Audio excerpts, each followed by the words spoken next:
How to replace a Schrader valve. You're gonna need a Schrader valve replacing tool and 2 Schrader valves.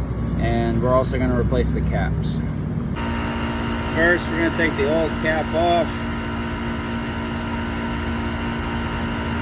And it has like a little rubber gasket in there that's hard to see. But this cap's getting old, and if I ever have to come back to this unit, I just want to know that I replaced these caps, and I want to know that that's not the problem. So now we're going to take our Schrader valve removing tool, and we're going to twist it on to this piece here. It just threads on. Inside this valve, this is the low side, there's a Schrader valve. It's the same type of valve that's like on a bicycle tire, when you go to pump up your tires with air. Like it's the same type of valve that keeps the air inside, but also lets you add air to the tires. So we're gonna spin this on. When you spin this on, this piece spins by itself, so you don't have to spin the whole thing. Also, make sure that this is closed. Like the parallel with the whole tool is open, and then perpendicular is closed. Alright, now it's connected to the valve. We're going to open this. We're going to open this valve on the tool. So now this plunger can go all the way in and out. Okay, so now you're going to press in on the plunger. And you're going to spin it till you feel it like go in even more. That means that it has a grasp of the Schrader valve. So now we're going to spin it counterclockwise while pressing in on the plunger. You'll also kind of feel it when it's just spinning and it's not coming out anymore. That means it's spun all it's going to spin.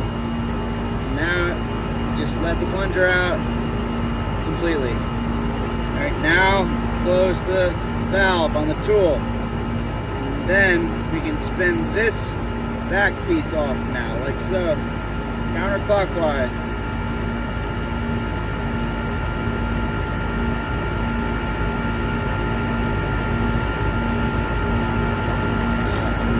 See, sometimes this happens where you try to spin it out and it doesn't come out. And so that means we got to try again.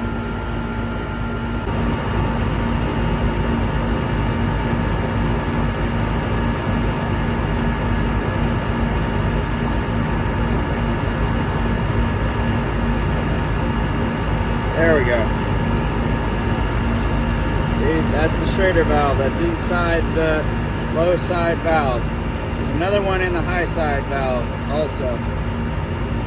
So we're going to take this old one off. See, sometimes these leak air. So you press that in and it lets air into the system or out of the system. So sometimes these go bad and they end up leaking the Freon from the system out into the atmosphere. So that's why we change it. Now we have the new Schrader valve. This end is going in first to the tool. Like so. See, the tool has like, it's kind of like a little claw. It's, come on, focus.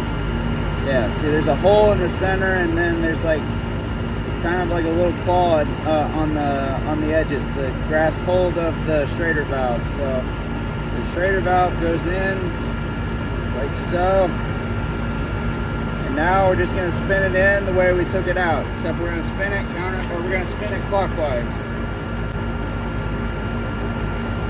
So first, put it into the tool, spin it shut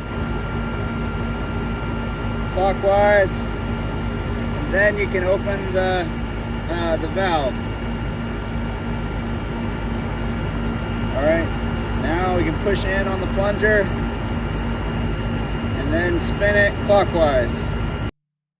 And we just want to get it nice and snug, like not too tight. There. Alright, now we're going to check to make sure the Schrader valve went in there. So we close the valve, take off the end piece. It's magic. No more Schrader valve.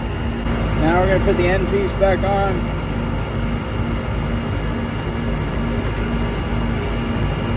Now we can just spin the whole tool off. Now we'll put the new cap on, and this has this little rubber piece in the center of it, like at the bottom, that also helps keep all the Freon in the system. You don't want Freon leaking out of this system.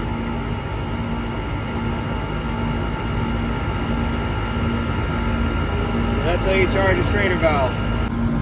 To do this on the hot side is directly across from the low side, or the cold side. This is the high side. This is the low side as a thicker pipe. This is the high side as a thinner pipe. It's also very hot to touch, so don't touch it for very long. There's the same thing. There's a little Schrader valve in there that can be changed. So you just do the whole thing the same way that you did the low side. Like and subscribe.